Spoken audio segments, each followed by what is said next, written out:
ఈ వీడియోను మీకు సమర్పిస్తున్నవారు Godavari Krishna cooperative society limited.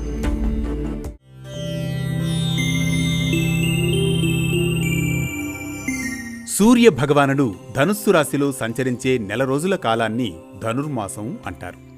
నేటి నుంచే ఈ ధనుర్మాసం ప్రారంభమైంది. అంటే శ్రీ మహావిష్ణువుకు అత్యంత ప్రీతికరమైన మాసం.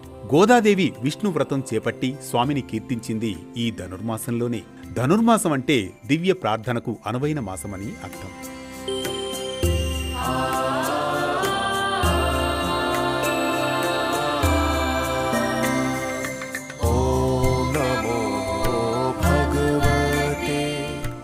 ఈ నెలలో దేవాలయాల్లో ఆండాళ్ పూజ, తిరుప్పావై పఠనం, గోదా కళ్యాణం మొదలైనవి నిర్వహిస్తారు. తిరుమలలో ధనుర్మాసం నెల రోజులు సుప్రభాతం బదులుగా తిరుప్పావై గానం చేస్తారు.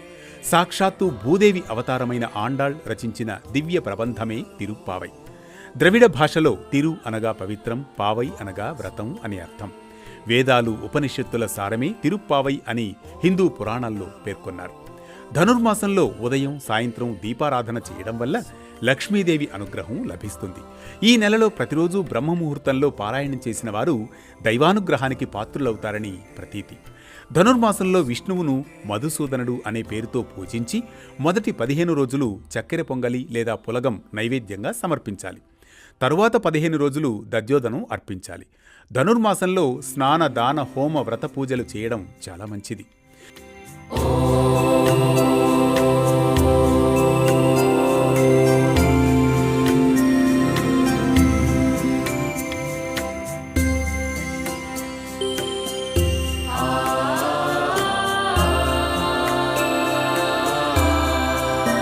వివాహం కావలసిన అమ్మాయిలు, అబ్బాయిలు ధనుర్మాసంలో ప్రతిరోజు సూర్యోదయానికి ముందే స్నానం చేసి పంచామృతాలతో మహావిష్ణువును అభిషేకించి తర్వాత తులసి దళాలు, పుష్పాలతో అష్టోత్తర సహస్రనామాలతో స్వామిని పూజించి నైవేద్యం సమర్పించాలి. నెల రోజులు చేయలేని వారు 15 రోజులు లేదా 8 రోజులు లేదా ఒక్కరోజైనా చేయవచ్చు.